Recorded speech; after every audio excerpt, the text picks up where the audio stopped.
The Fantasmagorium is proud to present Ghouls, Ghosts, and Goblins, largely regarded as the studio that began Hollywood's love affair with the horror genre. Universal Pictures produced the films of the first movie monsters. Tonight, we complete our classic monsters series with a double feature, the 1931 adaptation of Mary Shelley's novel of the same name and the 1935 follow-up, both directed by James Whale, boasting two iconic performances by Karloff and bringing arguably one of the best sequels of all time. Tonight, we are talking Frankenstein and the Bride of Frankenstein. My name is Scotty R37. Kat has joined me in both films. I'll be Frankenstein, you be Bride of Frankenstein. And where is Steve? He's alive. He's alive. How are you doing, Kat? I'm so excited for tonight. All right. Today's the first time I saw either of these. Really? This is the first time I saw them, and I saw them as a double feature. And I'm just going to say right off the bat, that is the best way to watch these movies. One's an hour and 10 minutes long. One is an hour and 15 minutes long. You have a modern movie length with two classics, and it gets better. It was really amazing. I was really taken by it. I can officially say now that Frankenstein is my favorite movie monster. Then it goes to the Invisible Man, then Dracula, then the Wolfman, Gilman. And the Mummy's in there somewhere. He just hobbles. But yeah, I had a blast. And so there we go. That's my ranking. It'll probably change by the end. When was the first time you saw? Probably not in its entirety until maybe 7 years ago, or probably longer, further back, maybe on TV once a long time ago. I don't remember. But I first saw Bride of Frankenstein 7 years ago when I got Nice. those. I got these. Let's see. Here's the one for Frankenstein. Yes. And that's just, perfect. And then Bride of Frankenstein. Absolutely. Oh, Alex Ross's work, of course. Alex Ross Steelbooks, I would expect no less. And so, yeah, I think it makes a good double bill. It feels like a part one, part two. With an interesting frame story at the start of the second one that doesn't have a closing, which is surprising. And it's addressed at the beginning of the second one. Right. It's just like they address it in the drawing room where you have Mary Shelley talking with her brother and Lord Byron, the poet, about it, introducing the story. And it's like, but she doesn't bridge the movie. She doesn't come back at the end or anything. But the same actress. Apparently they shot it and they cut it. Yeah. Well, it's in the movie, but no, the epilogue. Oh, they did? Yeah. Okay. Yeah, they had her come back and sort of say some words, but apparently it was all cut because of cleavage. Oh God, I was reading about the censorship for both these movies and how fucking moronic it was. Yes. It was just so stupid, the things that they're cutting, and it's like, to think that certain bits have been lost permanently because of that.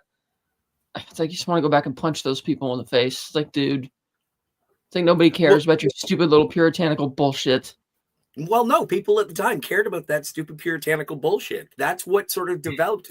The term horror movie was not really used until about 1934, and that got them to clamp down. That's why what could have been like a 15-minute longer version of Bride of Frankenstein would have come out, but that was puritanical bullshit. Like, they made them change the script from fairy tales to Bible stories.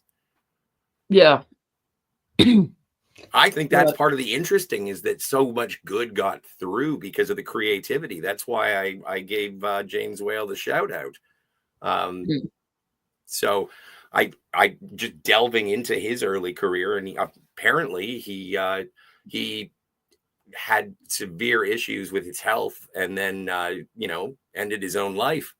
1952 or 1957, either way. Much later. Yeah, well, not much, like 20 years. That's just a long time later. All right. As it relates to these films. I suppose. Well, yeah. But yeah. So, but he had a good, apparently he directed a sequel to All Quiet on the Western Front called The Way Back.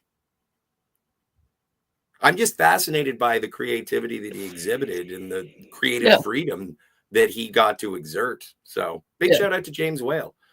And also in associate news, if you guys like brief stories on movie making, I would recommend the YouTube channel James Whale Bake Sale. It's fantastic. So do we really need to do a plot summary? I mean, it's a short story, but I know that Universal had lost had a $2 million loss in 1930. And so when Dracula turned a $700,000 profit for the studio, they were so excited that they started scooping up the rights to all these old horror stories. And originally they were going to get Robert Florley to do it, but he wasn't going to portray the creature sympathetically or Victor Frankenstein as a tragic character. And they supposedly offered the role to Bela Lugosi. He was like, "Dude, I was respected in Hungary. Now you want me to be a scarecrow here, playing these mindless monsters without any heart?" No, but the decision probably wasn't up to him anyway, because Carl Laemmle Jr., in his infinite wisdom, decided, no, we got to get James Whale to do this. He will respect the source material, and he did. And he was a fan of Boris Karloff because they bore a passing resemblance to each other, and he liked him, so he brought in Karloff to play the creature, and Colin Clive to play. Strangely, they changed the name from Victor Frankenstein to Henry Frankenstein, and his assistant Igor, they changed the name to Fritz, and I couldn't find out why they did that. I didn't hear about Igor. What I heard about Victor, they changed it to Henry because they thought that American audiences would find the name Victor too abrasive. Because his friend is named Victor in the movie. I know. That's why it doesn't make any fucking sense. No, it doesn't. I'm sorry. I swore in the first 10 minutes. Damn it. The plot rundown's pretty simple. Basically, Frankenstein and Fritz go to the graveyard, and they're trying to, go grave robbing, and they eventually succeed. Do you want to give a quick shout out to the chat before we go with the? Is there a chat? I don't have that part of the window open. Okay, then I'll keep up with the chat. Yeah, keep Cinema Gulp is here and says it's Frankenstein. No, it's Frankenstein. Frankenstein.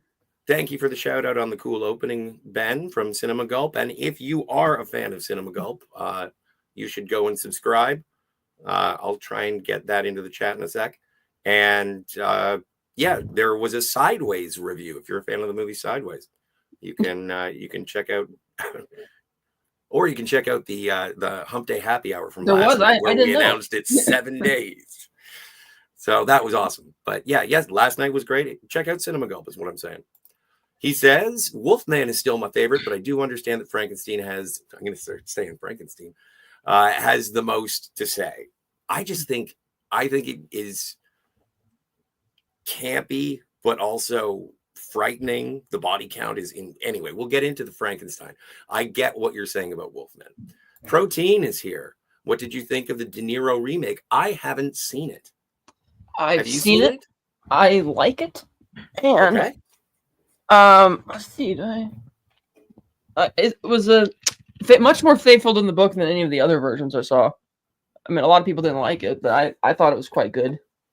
This here. Well, that's got Helena Bonham Carter, doesn't it? I believe so. With Robert De Niro as the creature and Kenneth Branagh as Dr. Frankenstein. I liked it. I thought it was good.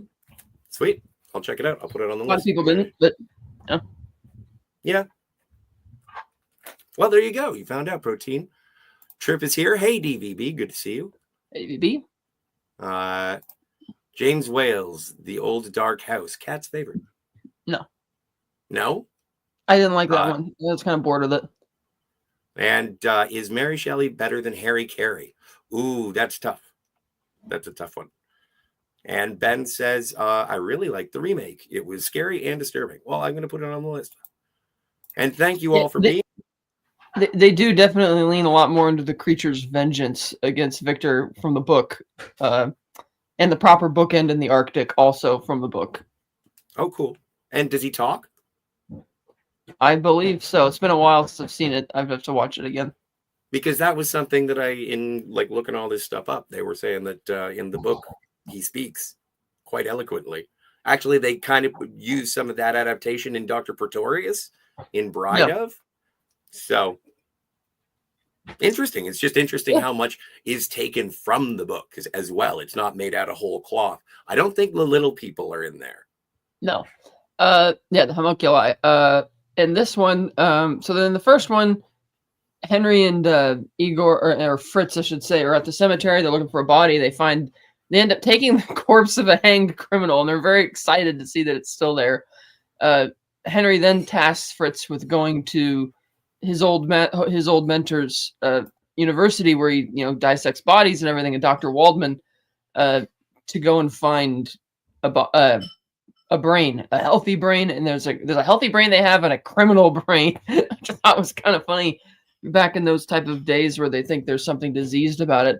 And of course, Fritz accidentally breaks the jar containing the healthy brain and damages it, so he takes the criminal brain but doesn't tell Henry. And it's funny because that doesn't really have an impact on anything, but the way the people or the characters are thinking, it ultimately does.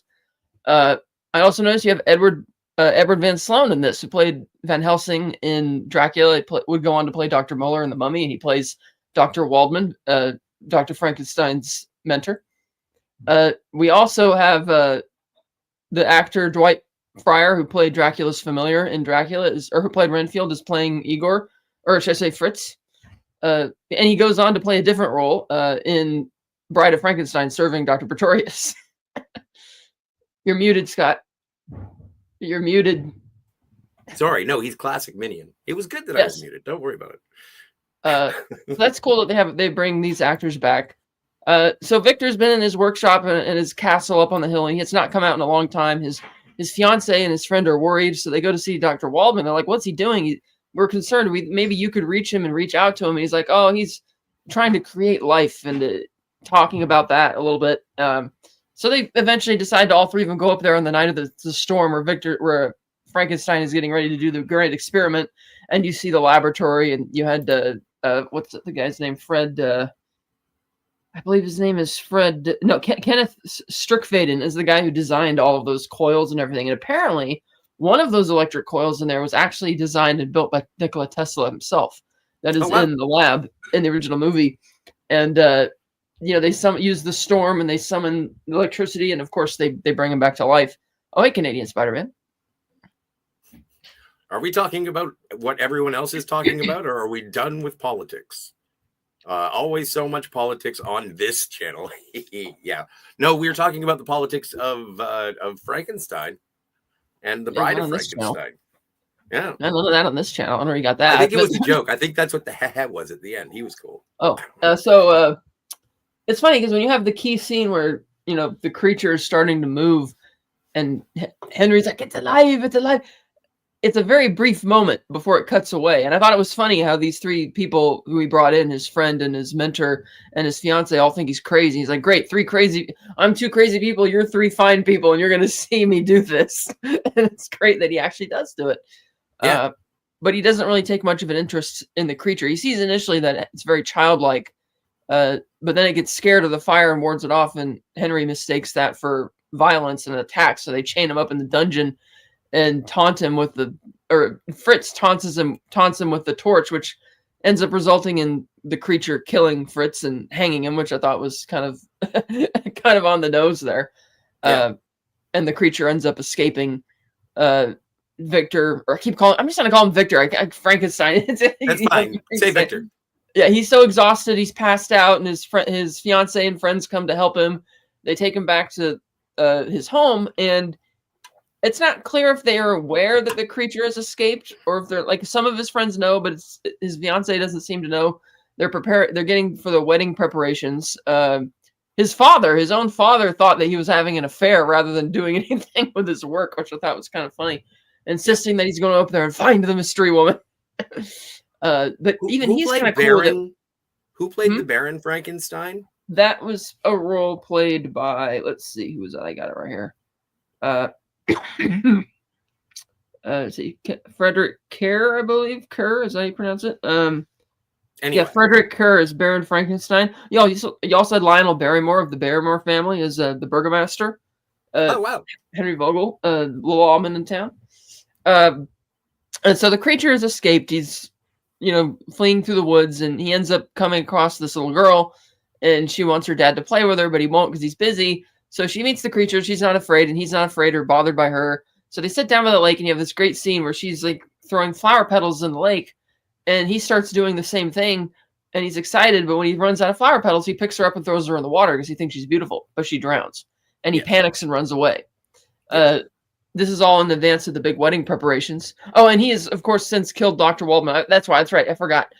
When he killed Fritz, they knocked him unconscious and injected him with some serum that they thought was going to kill him, but it didn't, because technically he was never dead to begin with. So that's why it's not really, it didn't work. And when Dr. Waldman wanted to vivisect him, he strangled Dr. Waldman, and that's how he got out of the castle the first time. And they're waiting to put on the wedding for Dr. Waldman to show up, because I guess he's involved in the ceremony. But instead, his friend Victor shows up to say that we found Waldman's body. He's strangled. The creature's gone. And you have this, everybody's kind of panicked, but you have all these people partying outside. And it's in the Bavarian Alps. So you have all the lederhosen and people dancing or whatever. Like, and the whole village is going nuts. And you have this great scene where the father of Maria, the dead girl, starts walking through the middle of all the festivities holding her body. And people are slowly starting to realize what's going on. And he's outside the burgomaster's house. And the burgomaster comes out. He's like, what's the meaning of all this? And he's like, my daughter drowned. He's like, oh, my poor, terrible soul. But why you bring her to me? He's like, well, she's been murdered. And so they organize a search where the burgomaster tasks, Francis, you search Frankenstein, you search the mountains because that's where your people are from. And you, the father of the girl, you go search, out towards the lake or out towards the road, and we'll search the lake. But the creature decides to break into Henry's house and attacks Henry's wife, knocks her unconscious, doesn't kill her like in the book, I believe he did. And Henry is, or Victor, I should say, terrified. But the lynch mob has been formed with the dogs and torches. Victor Frankenstein, I should say, or Henry Frankenstein, whatever, ends up confronting the creature in the mountains. Creature knocks him unconscious and takes him into the old windmill, famous from these types of films, and the angry mob surrounds it and sets it on fire. You said it was in the Bavarian Alps. It is, but for some reason there's a windmill up here famous in these types of horror, the iconography of it. And we just need something to burn down. Yeah, the lynch mob sets it on fire, and the creature takes Henry slung over his back up onto the roof, and he's going to throw him off, and he does, but he lands on the spinning windmill pellets to survive, which allows him to live. And then the creature is unfortunately unable to get out. And it's kind of tragic and really sad, because we can see that the creature is just a very childish type of person, as this angry mob is trying to burn him alive. And eventually the whole windmill collapses in on itself, and we're led to believe that the creature's dead. And Frankenstein's alive, so they take him back to his house, and he's being nursed back to health. And, the maids and everything want to bring him like wine, and his father's like, no, he doesn't need that, but I'll drink it. And then they have a toast to his future grandchild. And that was the end of the first movie. The end of that. Now, what? Okay. So. I love the first movie. I like the first movie. I'm not knocking it at all. The thing that I found entertaining was that when they did, and the special effects are amazing, the fight on top with everything, even the foreground, I don't know how they got that model to burn with people so close to it. Like, I don't know how that was made. It wasn't animated. I don't know how they did plates or anything like that in 1931. So, like, that as a visual effect, I'm like, that is not the Wicker Man. They actually did special effects with that was probably safe. Loved it. But then when they throw a lot of dummies around, and they're obvious dummies, and I kind of forgive it for being 1931, but when it was almost, I would wonder if James Cameron was influenced by the guy who you knew was going to die and then hits the propeller in Titanic, if he wasn't influenced by the death of Frankenstein at the end, when you're like, oh no, he's dead because he fell. Oh no, he's dead because he bounced off the windmill vane. And then they bring him home, and it's like, all is well. Yeah, all is well. And then they, of course, homage that in Sleepy Hollow, Tim Burton's Sleepy Hollow, and Ichabod and the others have to jump onto the windmill's spinning blades to get off as the windmill burns. And then Ichabod deliberately burns the windmill in that instance. But that shot in that movie was gorgeous because it's right out of Frankenstein. Yeah. And I was wondering, because I even wait long, because obviously I saw Sleepy Hollow long before I saw Frankenstein. I was like, for some reason, this image of the old creepy windmill, I see it in a lot of old Gothic stories. I'm like, where does it come from? And seeing that in Frankenstein for the first time was really cool. But it's such a different portrayal. It's not like a fun, let's get the monster, or you rooting for anybody to get the monster. It's like really sad and tragic, and in the creature's rage and frustration towards Victor for creating him in the first place, just trying to kill him, just to get, throwing him off the windmill. But it is really sad as he's can't get out, as he's barricaded in. And it's like, man, that's for 1931 to have that much pain, and such a stark contrast to Dracula, where Dracula is just evil. And this one, you just have so much empathy and sympathy for the creature. And then also, Slasher Fred. Hey, Slasher Fred.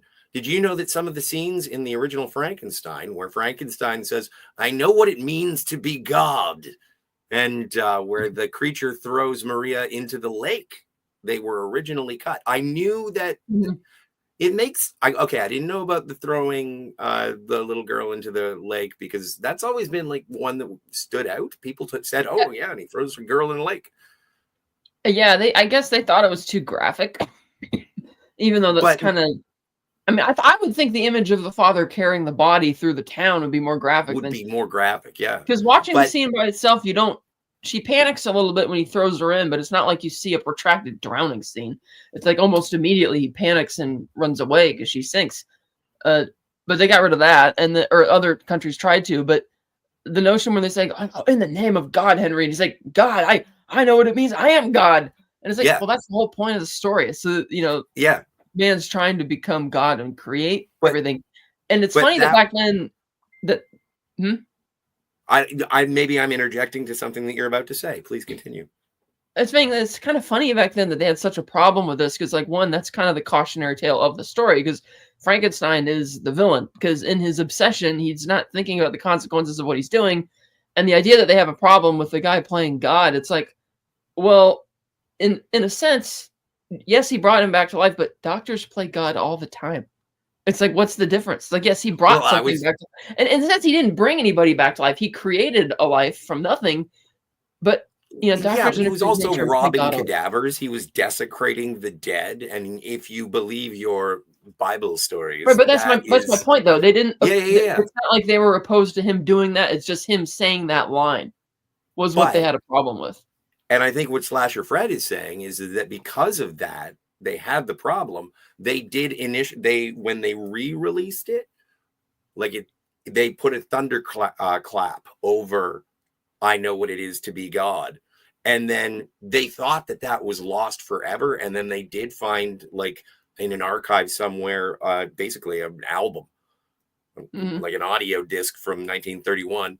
And they found it, and it has been subsequently put back in. And so when I watched the movie, didn't have that problem. I was living in 2024, and they said it was okay for a man to reanimate a dead body and proclaim himself God.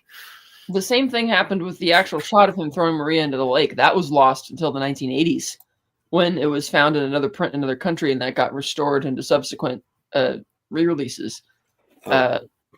So that was, pretty intense as well. But it's like, yeah, that's the great theme of the story. He thinks he's God, but in a sense, he's not God, because he's created something that he has taken no responsibility for, that even if he did raise it, it's not like it was ever going to work, because that bleeds into the second movie, where obviously there's hints of it in the first one, where the creature resents the notion of being alive at all when all these people are trying to kill him all the time. Yeah. Because the creature doesn't actually kill that many people in the first one. I think he only really kills the girl. And then, the people who he thought were doing him harm, he only killed out of self-defense. Yeah, and the body count's a lot higher in the sequel, but that's a different thing. So yeah, it's rad though. It is. Kicks shit into gear. Yeah, but this first movie was really successful. Everybody loved it. I thought it was funny that in the opening credits it says when they had the cast list, it says the monster, and it was just a question mark, and they don't put Boris Karloff's name until the cast list at the end of the movie. But at the beginning, it's like, oh, who's the monster? So that was funny. And again, the theme of everybody, even in the credits, they call him the monster instead of the creature. Or in the book, Victor wants to name him Adam. But and for a movie that has the thesis that he's not a monster, to credit him as the monster, it's kind of funny. Thank you, Cinema Gulp. I decline. Or do you want to do the It's Alive? Yeah. Okay, you can do it. It's alive! It's alive! You got to do the Now I Know What It Feels Like to Be God. Now I know what it feels like to be God. Funny thing, I don't know if you noticed this, but maybe you could tell me if this is just me, but I thought the actor Colin Cleff, who's playing Frankenstein, his voice vaguely reminded me of Claude Rains' voice as the Invisible Man. Like something about the inflection of the voice and the sound of the accent. It's very much the same. I'm like, did somebody dub it? At least that's how I kind of heard it. But so just to close out the Now I Know What It Feels Like to Be a God. If you have to, it just feels like Alec Baldwin in Malice, being like, when you pray, when you're praying, do you think you're praying to God?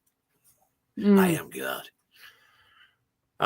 But yeah, I forgot. Thank you, Slasher Fred. In the opening of the original Frankenstein, it almost feels like you are watching a theater play, because it opens with Edward von Sloan coming out from behind a curtain and give a sort of warning. True, it is. It's not sort of warning. It is a warning. It says, you've been warned. It is awesome. I love that. I love it when old-timey movies have somebody walk out and say, welcome to the proceedings. When I started Phantom watching of the Opera it did tonight, that when it opened up. Anyway. When I started watching it tonight, I thought I clicked on a bonus feature or something. I'm like, wait, what's this? Because I always forget the movie starts that way. But that's great. Isn't that like how, I want to say, like Rocky Horror Picture Show starts like that? They have it sort of referenced. Oh no, what? Plan 9 from Outer Space does it. Mm-hmm. But again, it's like the fact that the movie is endorsing that the characters think that having a criminal brain somehow will make the monster worse, but we can see through the movie that it has no effect at all, which is again sort of ahead of that 19th century thinking, because the movie is clearly set in 19th century or some time or other. But the film is of course made 1931. Oh yes, you're right, Protein. Yes, the body count of the Dero one is a bit higher. I remember that. Sweet, keep selling that movie to me. Heavens. And DVB. Laugh out loud. And it's a lot more graphic. I can imagine. What year was that one? 91? 1993 or 94? 94. And I do remember that the scene with the girl, Maria, getting thrown in the lake was a lot more intense. The trepidation and the buildup, because you knew it was going to happen, even though it was still framed the same way as an innocent thing, was really like, oh, geez. Like, I really remembered that. And this one, it was kind of fun, and it just kind of sort of happens. It's like, oh, geez, Yeah. But yeah, great movie, the original Frankenstein. Also, my favorite of those original monsters. Very well done. The makeup job, of course, fantastic. Yes. Well, and also there is going to be a difference, and it's the only part I don't like, is that by the time, because the monster speaks in Bride of Frankenstein, he couldn't remove his dental work to make it so his face would be more gaunt and such. He actually fought against it so that he could maintain the integrity of the facial but they said, no, you should talk. And I actually think the talking makes it better. So I accept a chubby Frankenstein, but I do prefer the makeup in the original Frankenstein. Let's see who is in the sequel here. So then eventually, the sequel came along, and let's see. Yeah, Slasher Fred first says, "Young Frankenstein from '74 did many homages to the original, such as in the opening scene when Frankenstein and Fritz are hiding, and Frankenstein says, 'Down, you fool!'" Yeah,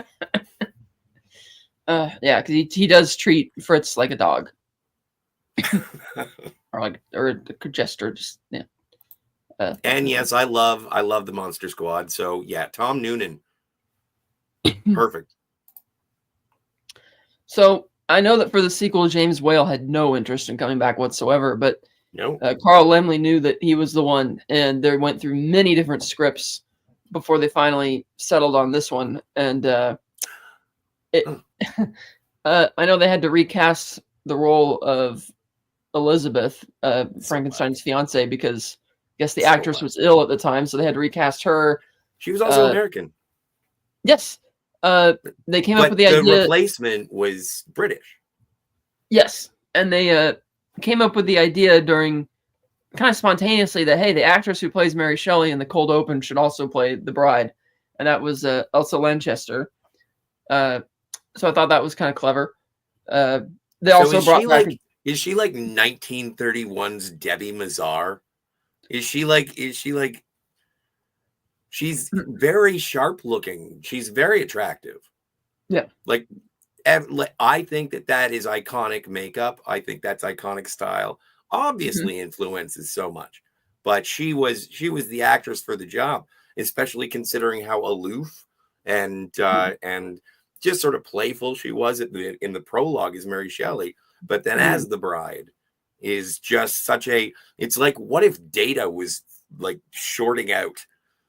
And it's perfect because that's what a, newly animated body would do. Yeah. That's fine. So they, for the sequel, they decided that they should come up with like a new antagonist rather than, because Frankenstein has decided that at the beginning of this movie, he still feels that he's like destined to be the creator of life, but not through the creature. He's like, that I can't do that. And his wife is like petrified because she said these visions of death and horrible things are going to happen. But the film basically opens again, as I mentioned earlier, with the poet Lord Byron and then the siblings Percy and Mary Shelley. And she kind of quickly recaps the events of the first movie and talking about how the story would go on from there. And we see the story continue at the side of the windmill, where after it's burned down, we also have a different actor this time playing the father of the little girl. And he insists on going in to make sure the creature's dead. And his wife is urging him not to, but he goes in anyway. And he tumbles into the debris. And we find that the creature has survived in this little, I guess there's a little gully underneath the windmill from the of course, the water trough. And he's alive. Exactly. And, I was sold at the beginning of this movie because I was like, well, where's he going to go? And it's like, oh, stupid. It's right over. It's a windmill. Yeah. So he... what do you think's under there? You think they just put big propellers on fields for no reason? Anyway. Yes. So he strangles the father, which is kind of sad, but he does. Whatever. He then climbs his way out and he was going to kill him. Yeah, and he kills the wife as well, throws her back down, and we then have... Well, yeah, falls, and then we then have another carryover. It's actually really, it's quite like, ow. Like they showed a chick, like an elderly, portly woman falling downstairs. It was horrifying because I didn't know it was going to happen so quickly. But it was almost like when Jason cooks two fools at the very beginning of the movie before the credits. Yes.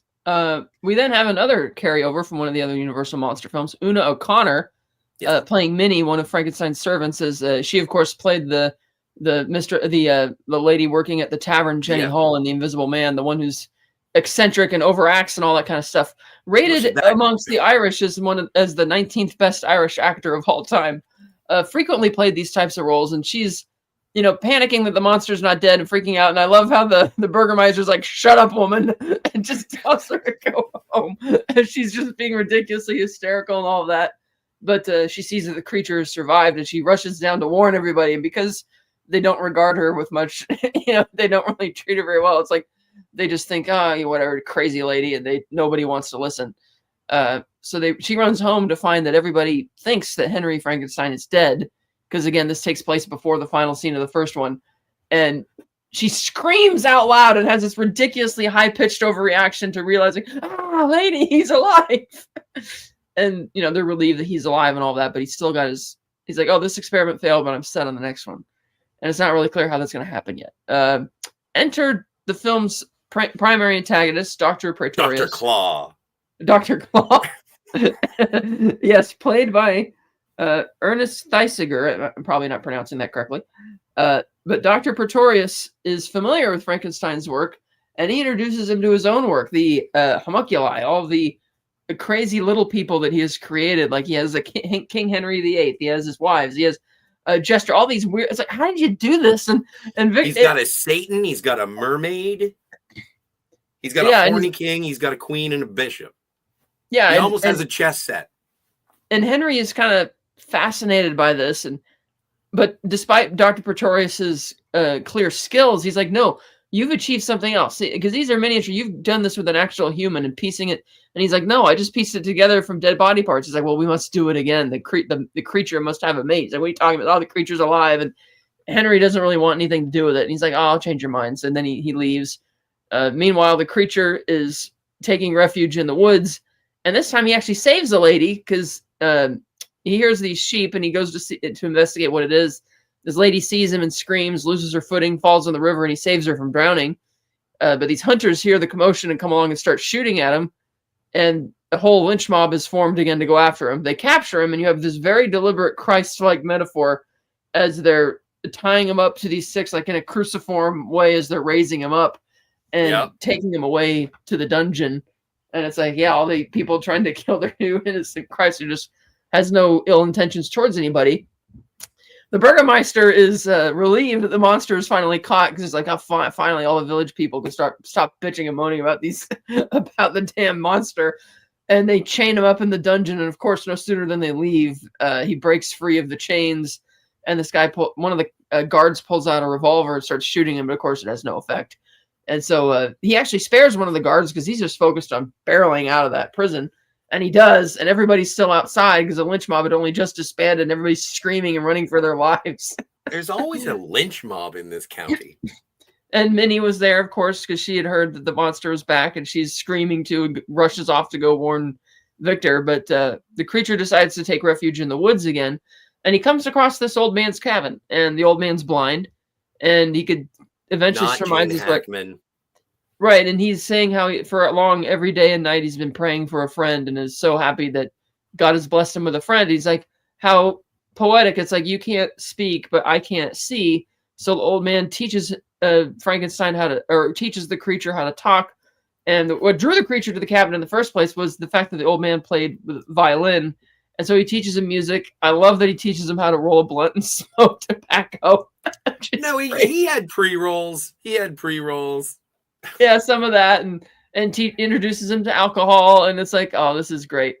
But this is also where that sort of cliche, and I want to put this in the same category as sort of beam me up, Scotty, or play it again, Sam. Is throughout this, I was waiting for fire bad. He never says fire bad. He just goes, oh right. Right, yeah, he's afraid of the fire because but he never says, trying to tell him all these wonderful things, and there is that famous, Phil Hartman played Frankenstein, John Lovitz was Tonto, and Kevin Nealon was a caveman, and so they would all say their respective tag or the catchphrases, and it was Phil Hartman who said "fire bad," but he never says it in the movie. No, and he's and eventually the old man teaches him that some fire is all right and safe, but yes, it's sad especially because the eventually ones that light your blunts. and it's sad because eventually these hunters showed up, and they look at the creature, and he's like, and the blind man's like, what is it? What's wrong? And he's like, what? Your friend? That's the monster who's been killing everybody in the mountains for miles. And so they rush in to attack, and they end up causing the place to burn down, and they usher the old man away, and he's like, why are you doing this? And the creature runs off into the woods. And meanwhile, Dr. Pretorius comes back to Henry, and he's trying to convince him to come with him. And this time Elizabeth is like, no, we're leaving, and you're not welcome here anymore. Go away. But he then talks to Henry anyway. He's like, look, we can change the world. It'll be better.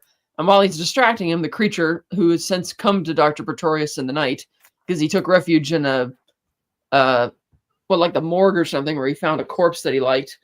And Dr. Pretorius wasn't afraid of the creature. He was, brave enough to kind of talk to him. He was like, oh, I thought I was alone. Come join me type of thing. And so now that Henry is once again rejected to help him as an experiment, the creature kidnaps Elizabeth and takes her away to the Batcave, as it is up in the mountain. It says bats in the cave. Well, and we'll get there. So he kidnaps him, and then that forces Henry to help him with the experiment. They truss up the body in the tower again, and Henry's like, I'm not helping you any further till I find out that Elizabeth's all right. and they provide him with a telegraph line, and he hears her talking, and she's like tied up somewhere in the cave, and it's Dr. Pretorius's assistant, again, the same guy, like Fry, helping him out, which is again not explained why it's like what they're not explaining that. Oh, well, it's the same actor. I guess they figure people won't care. No one cared. I didn't care. He looked familiar, but these people all look familiar. Yeah, and you go up onto the roof of the castle, and you see Frankenstein's assistants are using the metal kites to try and catch the lightning as it hooks up to the machine, and the creature gets frustrated and kills the two assistants. And eventually, the experiment works, and Henry's like, she's alive, and as she comes to life, she's petrified of the creature and wants nothing to do with him. And the creature's upset because he wanted companionship or something. And at one point in the movie, he even says, "Living is bad, death is good." And yeah, Elizabeth. No, that's not what he says. That's not what he says. He says life. He says life bad. Dead better. Dying is better. Yeah. Or dead is better, maybe. I forget. But yeah, but that was like heartbreaking, is that that was the moment when I realized that Frankenstein, and it took 2 movies. And I was just like, oh man, little guy doesn't even want to be awake today. He wants to call in sick. Yeah, and so Elizabeth, they set her free because the experiment worked. She rushes up to the castle, and Frankenstein's like, get away, it's not safe here. And she's like, only if you come to me. So he does. And the creature puts his arm on a lever, which is going to threaten to destroy the whole laboratory. And the creature tells Henry and his wife to go, you go, stay. And he tells Dr. Pretorius, he's like, yo, you and me, we belong dead. And he pulls the lever, and a big explosion just destroys the lab and the whole castle, killing Dr. Pretorius and the creature and the bride. So even though the movie is called The Bride of Frankenstein, she doesn't really have that much screen time at all. But I like that. Yeah. It's almost like a noble sacrifice, is that because, the monster's been doing his thing for a while. And he has realized, he's like we said, he came to the conclusion that being alive is not, I died. I'm okay with that. And then seeing someone who is supposed to be your friend. And it's like, oh, yeah, I've been told you're going to be my friend. I hate you too. And it's like, so what the fuck? Even this thing, like, she was literally grown in a dish. Yeah. She was not a human brain that was brought back to life. By all respects, The Bride of Frankenstein is superior to the original Frankenstein. As a movie? No, in terms of being a scientific endeavor to create life. There was no, they only had to steal one heart. They had to murder somebody. But aside from, so in other words, the heart of the woman who had been attacked was in it, the bride, and Frankenstein, or Frankenstein's monster, was like, you don't deserve this life. It's hell. This will suck. Kaboom! And we'll kill the monster that did it. And we'll let the one who feels bad go. Yeah, and you can tell that Henry is just like really wiped out in this movie compared to the first one. Like, well, the actor had been physically injured. He broke his leg. Well, he was a chronic alcoholic, and that was inhibited on set. He died just 2 years after this film at the age of 37. So he was, just too much, and you could see how that was affecting even in this movie. Again, he's so out of it through much of his role in this film. Whereas, and again, I love that whole arc, like especially with the old man. He has a friend, and he's the only one who really, the blind man's the only one who really understood or liked the creature, along with the little girl, I suppose. But, and who knows, like this Dr. Pretorius guy just wandered out of nowhere to be the villain. But again, you see this the Christ-like analogy that here's a miracle and we killed it. I'm fine with the doctor from the past.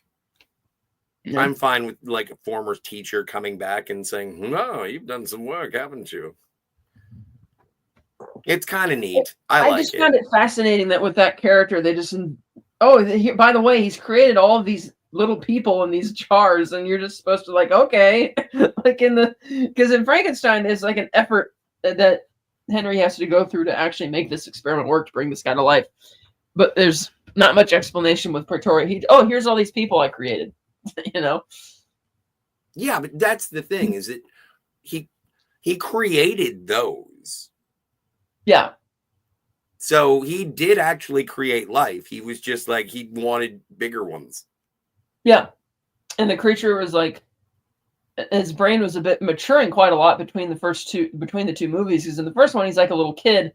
And in the second one, he's, after spending time with the old man and learning to speak and stuff and understand things, he wants companionship. And as James Wellbley described it, it's like he wanted somebody, like a mate. He wanted somebody to be with. And he does get rather frustrated at the idea that Henry would be taking a break rather than finishing the experiment, because he's in a rush. He wants to have somebody who can understand. He feels that would be able to understand him. Yes, but as we discover, she doesn't. He's condemning the Bride of Frankenstein to an existence because he wants someone to play with. Well, yeah, and the thing which turns him off to it is that the fact that she's afraid of him and just screams both times. Well, I think it's also because she's all herky-jerky like a robot, and he's like, yeah, wow, I was expecting a little bit more fluidity. like ultimately, I would say Frankenstein's monster is in pain a lot of the time. Yeah. So I think that yes, the fact that she didn't like him was bad, but also there was the implication that because she was going to live a horrible, horrible existence, that maybe it's best if you died. Also, fuck the guy who made you. Right. Oh my God. He broke up with the Bride of Frankenstein and killed her father. But he spared Henry, which was surprising. Because he tried to murder him in the first movie, and now he's like forgiven him. Yeah, but they do a lot of work in this one to make sure that you know that Henry doesn't want to do it. Like he has sort of. Yeah. I meant the fact that the creature has forgiven him and insisted that he run away and live. Well, but again, that might be part of his. But that's also because it's the only thing Elizabeth does. Like Elizabeth is Elizabeth rescues Henry at the end. Yeah. This movie is woke. It's called The Bride of Frankenstein. She's only in it for 5 minutes. Fuck that. And then also, who saves Henry Frankenstein? Elizabeth. Bitch. The one that got recast. It's like if Maggie Gyllenhaal saved Christian Bale. Yeah, so these films were really thoughtful, I think, compared to the other Universal classic horror films, because these ones were like, there was a meaning to it. It was the dangers of playing God, the morality of certain types of experiments, and that you should really stop to think, is this really good, not just for mankind, but for the things you're experimenting on? Is this good for their welfare or not? Because as is pointed out, Henry dropped out of college to do this experiment. He's not good at taking care of his creation. He didn't care about the welfare of his creation at all. And yet he was still egotistical enough to decide, well, that failed. I'm just going to start it. But I'm still destined to do this. And yet it takes being blackmailed by Dr. Pretorius to start this whole thing up again. And he seems to learn through being forced to serve under Pretorius that, this really wasn't a good thing. Yeah, well, but also apparently there's apparently there's supposed to be like gay overtones or undertones to this film. And so it does have that sort of former lover re-entering a life and then steering the man away from. Well, and apparently it was reaching. Well, apparently they made a movie about it. It's called Gods and Monsters. It won Academy Awards. It's a good movie. And so, and so there are undertones and there are things, and I would be remiss if I didn't bring them up.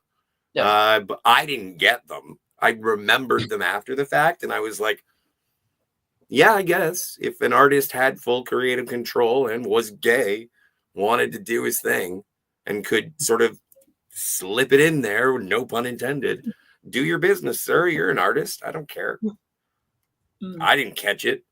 I'm too straight. No. But So after, it was surprising that even though they recast, the fiance, after Colin Clive died, just 2 years later, they decided rather than just recasting the character for all the other sequels, that they just wrote the character out of future Frankenstein movies. Like he's not in Son of Frankenstein or Abbott Costello Meet Frankenstein. That's the thing. That's where the misnomer came about, where everything was like even Bride of Frankenstein. It's like, no, it's the bride of the creature, really, because he's not Frankenstein. He's Frankenstein's creature. Oh my God, you're being so pedantic. Come on, just call it fucking Frankenstein. Feed my Frankenstein. I do it for a certain period of time when having conversations about Frankenstein. Yes, I know the doctor is the Frankenstein. Can I not just call them? I don't want to say the monster. I know lots of monsters. Well, the whole thing is that Dr. Frankenstein is the monster in the movie because I suppose it's what he does and his irresponsibilities. That's actually that's a thing. Whereas Pretorius, it's funny because Dr. Frankenstein wasn't portrayed as being overtly evil or anything, or overtly. I mean, a bit of mad scientist element in the first movie, but he wasn't as sinister like Dr. Pretorius. Right. Like Pretorius just seemed really creepy from the minute he shows up, and it's like, yeah, this guy. It's like, no. And he just had one of those gaunt-like faces. I think he could have been in other horror films, but this is pretty much what he did. Here we go. This is what I was looking for. Slasher Fred says Bride of Frankenstein almost feels like a spoof of the original because it opens at the home of Mary Shelley and she is telling the story and we see flashbacks to the original movie. Now that is interesting, Slasher Fred. Does that mean that the original film is fiction if the second film acknowledges the first story as being a flight of fancy? But this is a recreation. So the actual remembering of the fiction it's very meta. But again, I think it's a nice way to open the film. Well, that's in the same way. In the same way, in the first movie, it says that you've been warned. Well, it's like also in The Mummy's Tomb from 1942, sequel to The Mummy's Hand. The first 15 minutes is the protagonist from the previous film telling you the events of the first story, and they spool it out in a bunch of flashbacks. Yeah. So, and I think it's a dramatic, it's a great way to say. Well, I guess that's a different one. He's supposed to be a character in the story, whereas Mary Shelley's the author. But it was interesting how they chose to open this one. Anyway, I do appreciate maybe people were expecting the second one to be scarier and they needed to be lulled into a false sense of security by saying, don't worry, kids, it's not real. Well, it did, because it did feel like there was more chaos and violence and stuff in the second one than in the first one. Slasher Fred, good eye. Good eye on the actress who played the frantic woman, also played the frantic woman. Yep, Linda O'Connor. Buried in New York. Cinema Gulp says, Dr. Frederick Frank. Oh, right. I'm a rather brilliant surgeon. Perhaps I can help you with that hump. What hump? Oh, and that's an interesting point, Slasher Fred. I like that idea. The original Jurassic Park is pretty much a Frankenstein story. It shows how one should not bring something back that is already dead. Yeah, exactly. Ian Malcolm warns, don't do it. Yeah. He continues, the Elephant Man is pretty much a Frankenstein story, all about the fear of everyone who is different. That, I don't know, yeah, because that's what a Frankenstein story is, I guess, to a certain level. Whereas Jurassic Park takes the Frankenstein thing to a whole nother level, and that it's not simply creating life for egotistical reasons, but for money, for profit. So are you saying, Eric Stoltz's mask is a copy of a copy? Or no, it's just a copy of, it's a copy of a copy. You could go, I guess, feeling like the X-Men is essentially what if you had a team of Frankensteins. Yeah. Hang on, I saw somebody that I wanted to say hello to. It's Tom Jr. Jackson, everybody. Tom. I'm sorry if I was late. How long? 9 minutes. That's no good. I should work on my game. Hey, everyone. Beaver Hat Cats. Oh, perfect. I'm glad I didn't have to say it. Scott from the made-up country of Canada, which is made of ginger ale. Not anymore, my friend. I drank Canada dry. Yes, Scott. Tom and I had a big conversation about beaver hats for our London After Midnight show. this will be the last time I wear this for this series. This is the closing of this series. Yes, until we do a magic show. But yeah, I think these two movies, Gods and Monsters, is an underrated picture. Absolutely, Tom. Yeah, we were talking about that. Brendan Fraser. That's a really great performance by Brendan Fraser in that film as well. He got nominated, right? I believe so. I think so. Thank you, agreeing about the point. Yeah. Yeah. See, I'm with DVB about this. It's Frankenstein's creature / monster. Yeah. But can I be Frank? I don't know. How can I still be Garth? Hey, Wes Cagle is here. What's going on?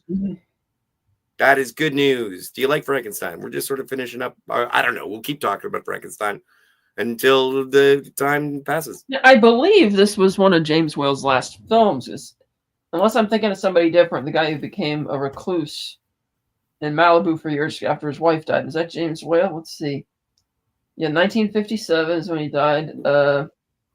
Well, James Whale was also a chronic alcoholic. Everyone on this motion picture, the last two, both, they were all wasted a lot of the time. The cinematographer had to have a special studio car drive him home, but James Whale liked how quickly he could set up lights and everything.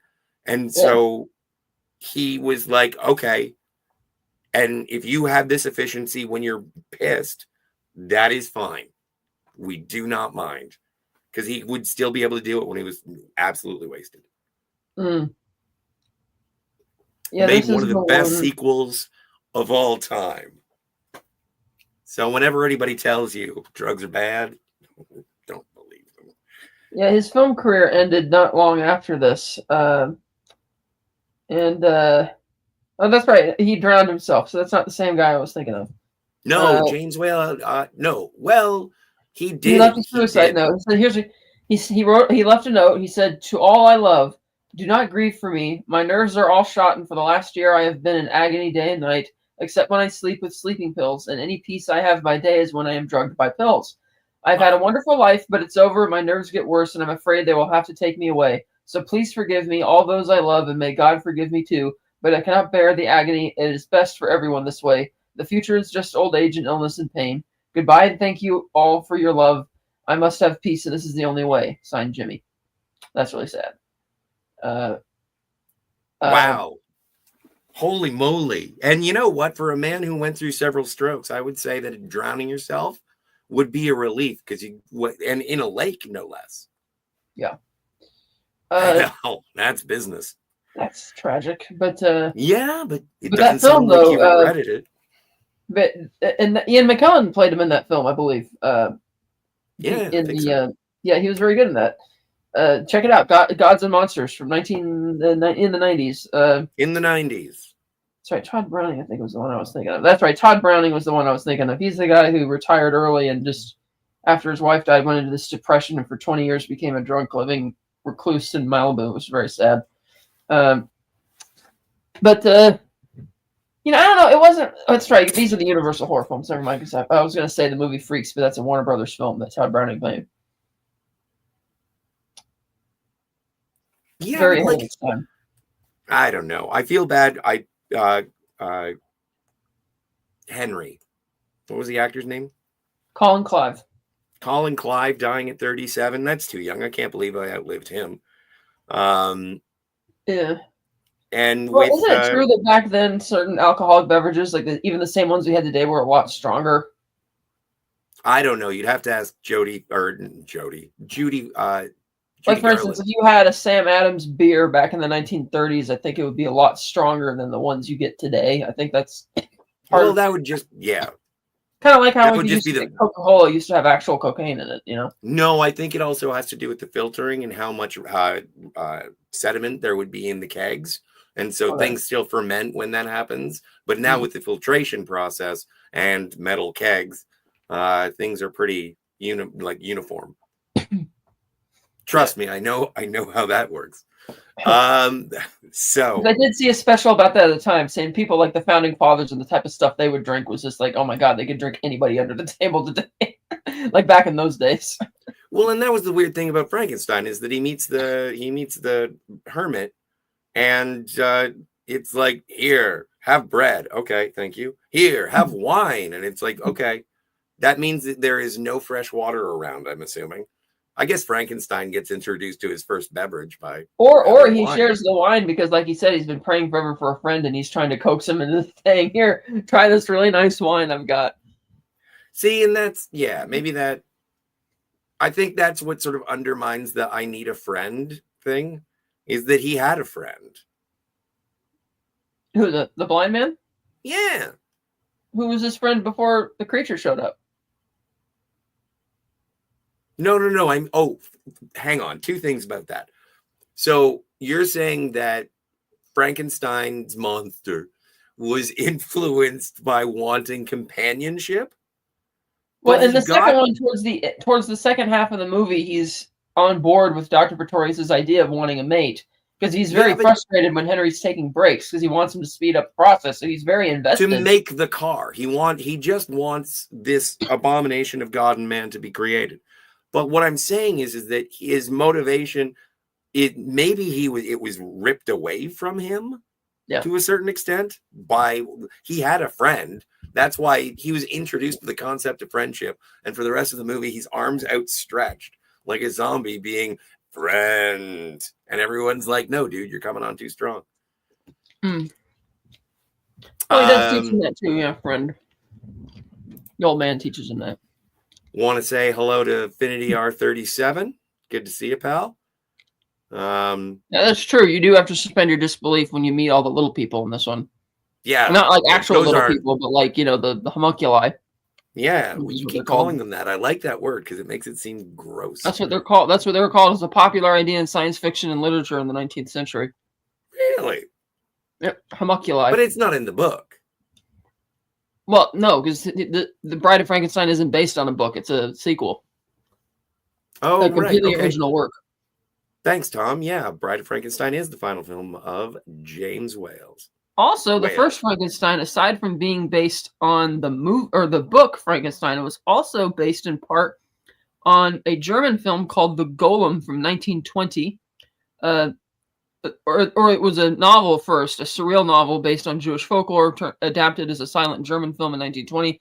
Very expressionistic artwork, kind of like The Cabinet of Dr. Caligari. But that's a movie where the golem is a literal being rather than the ambiguous existence it was in the book. So it's a bit different.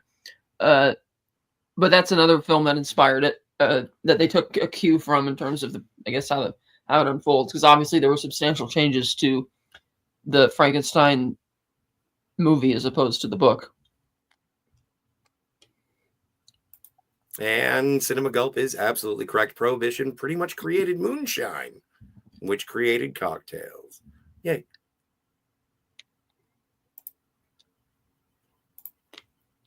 Don't care, Affinity. Thanks, pal. But yeah. I was going to say something else. Sorry, I was monitoring the chat. But all in all, so I am going. The reason that we chose the movies that we were doing on this is because I have the GoBot version of Cat's Steelbooks. So I got the Blu-rays. Yours aren't 4K, right? No. And lovely packaging. They're probably the same disc. What does the disc art look like? Yeah, it's British though. It's British non-region. Oh, okay. So it might not look the same. I don't know. Probably not. Oh, those are cool looking. Mine are different. They're like, let's see. Oh yeah, like they're just like the. Okay, but still, I like color. I like color. Yeah. And then the same thing they have for the bride. If you turn it right, you can see her face a little bit on the disc. There we go. And then it comes with universal little booklet of facts, liner notes. I am pleased. And if they are I would guess that they are the same discs, like disc content. But again, just because they're regionally different. but that came with it. Oh yeah, probably the same bonus features. Yeah. Yeah, that's You how said I that got set was my. from like. You said that set was from like 2012 or something. Uh, Around there. Right, sure. Yes. No, I think it's actually earlier. Well, the Blu-ray would be from 2012. Yeah. Yeah. Well, Whenever those they are came out. Blu-rays. Yeah. Yeah. Yeah, I So, got mine were from 2017, but they're probably the same duplicates of the American disc from 2012. so Because that was before around we, when Paramount was celebrating Universal was celebrating its centennial. so before we do anything, we have to rate these two movies. Yes. So, what do you give Frankenstein? What do you give Frankenstein? I give it a 10. Okay. I love it. It's my favorite of the Universal classic monster movies. I mean, yeah, it's not the same as a popcorn movie, but it was so good. The iconography of it, I just loved it. And I give it a 9. Okay. I love it. It's like by far. What did I think Invisible Man, I think I might have given a 9. Mm. I think I either gave it an 8 or a 9. But yeah, it's Bride, around there. yeah. And Bride, I gave like a 9. Okay, see, we swap them. I give Bride a 10. Right. Because as I said, this is my first time watching those. Mm-hmm. And it was perfect to watch them in double feature. It was perfect amount of time. You can even take a break if you want to have an intermission. Watch Frankenstein, but make sure that you make time to watch Bride of Frankenstein. It's only another hour and 15 minutes. It's 75 minutes. And the first one is 70. You put those together, you got like 2 hours and 40 minutes, but I don't know the math. 225. There we go. That's even cheaper. I'm saying it's worth a night if you haven't seen them in a while, or if you haven't seen them.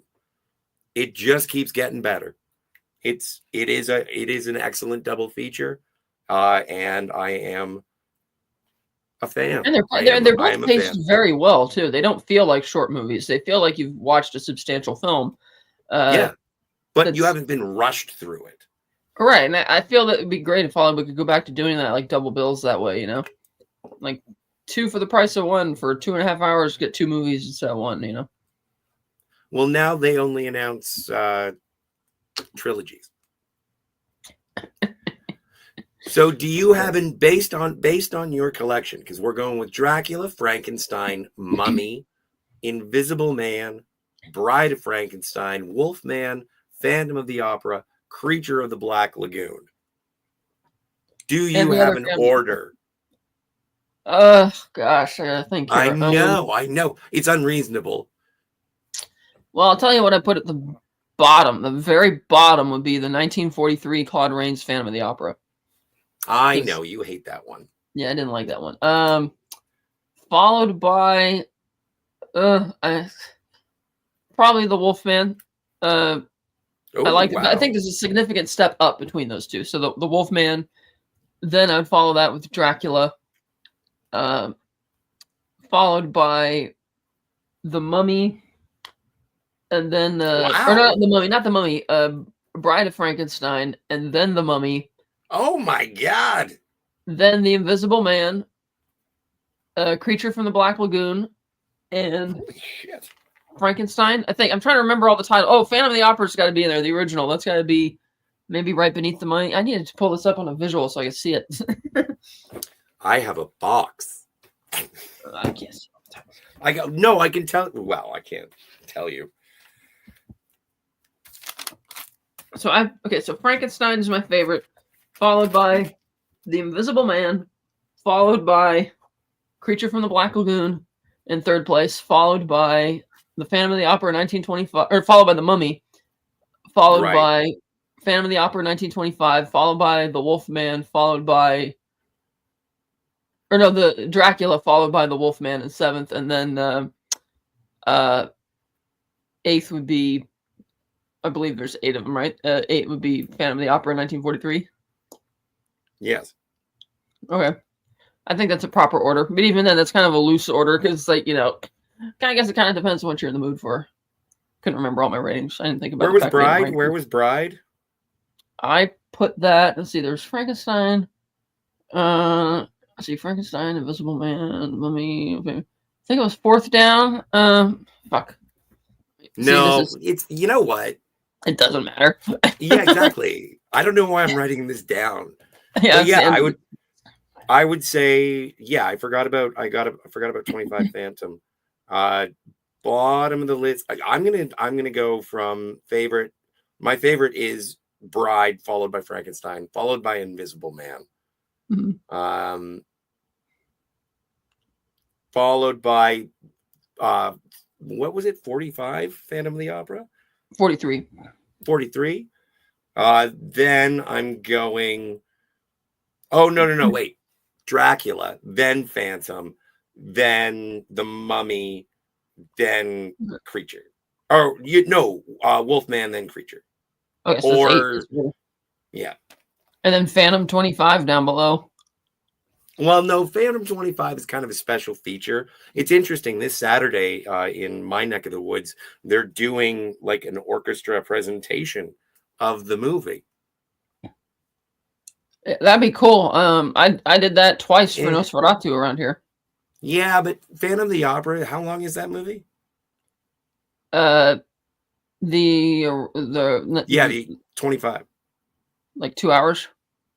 2 hours? Like, it's longer than that. They might have an intermission or something. I don't know. Yeah, it's too long for me to sit around and pretend to be interested in that movie again. Oh, it's an excellent film. See, it's a special feature. If you like it, that's great. But it's a silent film that I couldn't get through. Well, I did but get it's through. not a special. It's not a special feature. It's a movie. It is historically important. Yes, it is cinematic history. You are correct. I've seen it. I feel no need to revisit. Oh no, it's an hour 47 minutes. Sorry. Still too long for a silent movie for my liking. I know. Whatever. Fucking shut up. Anybody else in the chat? Yes, we have things. I saw the Gloom long ago. Fantastic. Golem.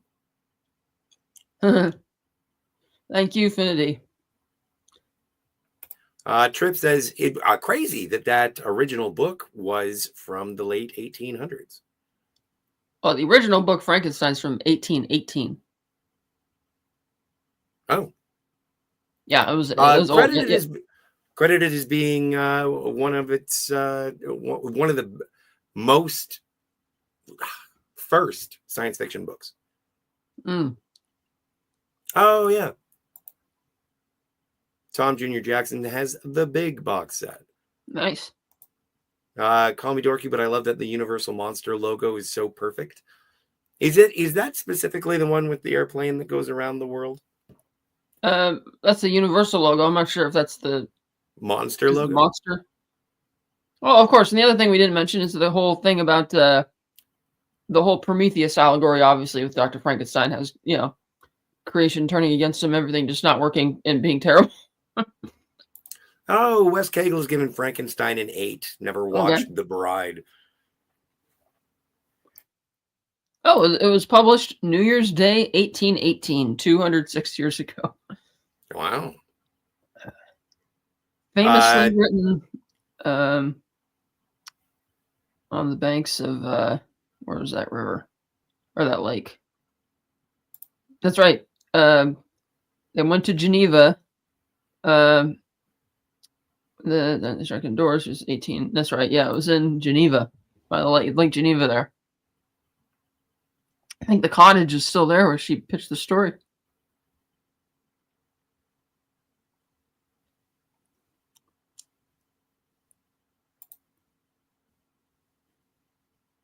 Hey, Matt G is here. Taylor Swift should have run as a third party. Is here. Shake it off. Good to see you, Matt G. Trip says it was cool hearing you review tonight, Kat and Scotty. Haven't seen the original Frankenstein since I saw it as a kid in the 80s.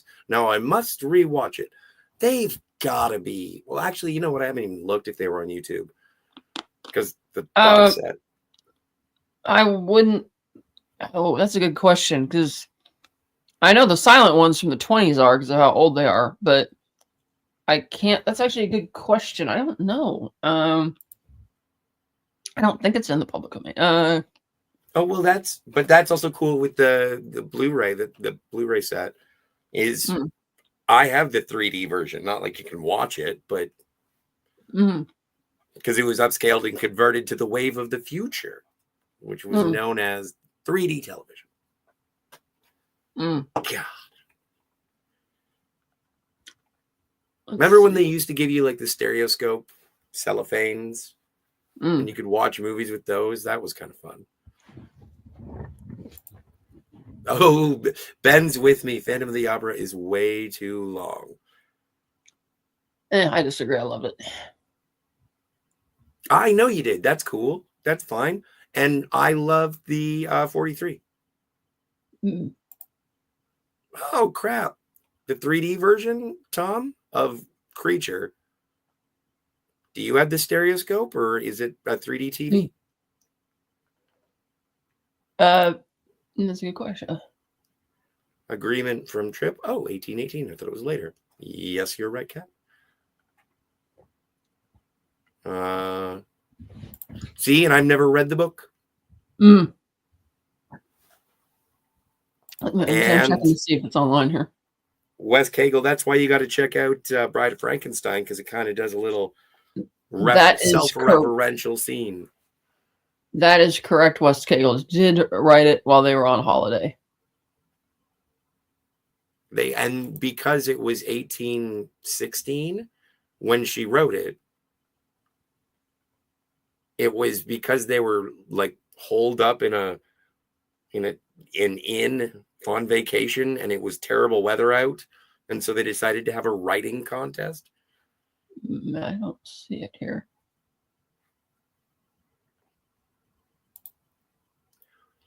Yes, but Tom, the thing I'm asking is whether or not you need a 3D TV, or if you just get the stereoscope, like blue and reds or green and reds or whatever they are. Ben is saying, wonderful show, you guys. Peace and love, peace and love. If you want to hang out after, let me know. Oh, my stars. I think you paid your $2. I can do that. Yep. Well, that's it, ladies and gentlemen. I was paid to leave this stream. So, Kat, what are you doing this week? Nothing else this week that I know of. Not online, anyway. I do want to thank. Is that abrupt? Is that too abrupt, or are we good? What? Did you have anything else you wanted to say? No. But okay, great. I did want to thank Frankenstein. I mean, Cinema Gulp for being here. Thank you so much. Protein, DVB Trip, always a pleasure. Thank you so much, Canadian Spider-Man, for stopping by. Slasher Fred, you contributed so much tonight. I thank you. Everything was incredible. You are knowledgeable and welcome anytime, please. Tom Jr. Jackson, of course. It's always great to see you, Putz. It's a little thing we do. It's not that big a deal. Wes Cagle, thank you for being here, Wes Cagle. And I'm glad that you do like the original 1931 Frankenstein. Finity, the TWL. Thanks for being here, man. Keeping the chat lively. And I think I missed like 3 people. Oh, wait, no, Taylor Swift. Should have run as a third party. Thank you for being here, Matt G. But you can also hear that my voice is clearly going through a cheese grater. So I should probably go have a cigarette. Thank you so much for being here, Kat. I am going to be on Jill's Star Trek show tomorrow afternoon. If anyone wants to come, but you knew that already. And check out Cinema Go for his Sideways review. Actually, Finity, you'd probably like it if you like Sideways. And that's about the size of it. I think that's Yep. Is there anything else I'm doing? I don't think so. I'm not doing anything else. We'll be back probably next Thursday with something. Yeah, we'll figure something out. We'll announce it on Twitter. We'll announce it in our Facebook group. Maybe that we'll do a community post. Something will happen. You know what? We'll probably just create it and tell you. Yeah. All right. Thanks, everybody. Good night.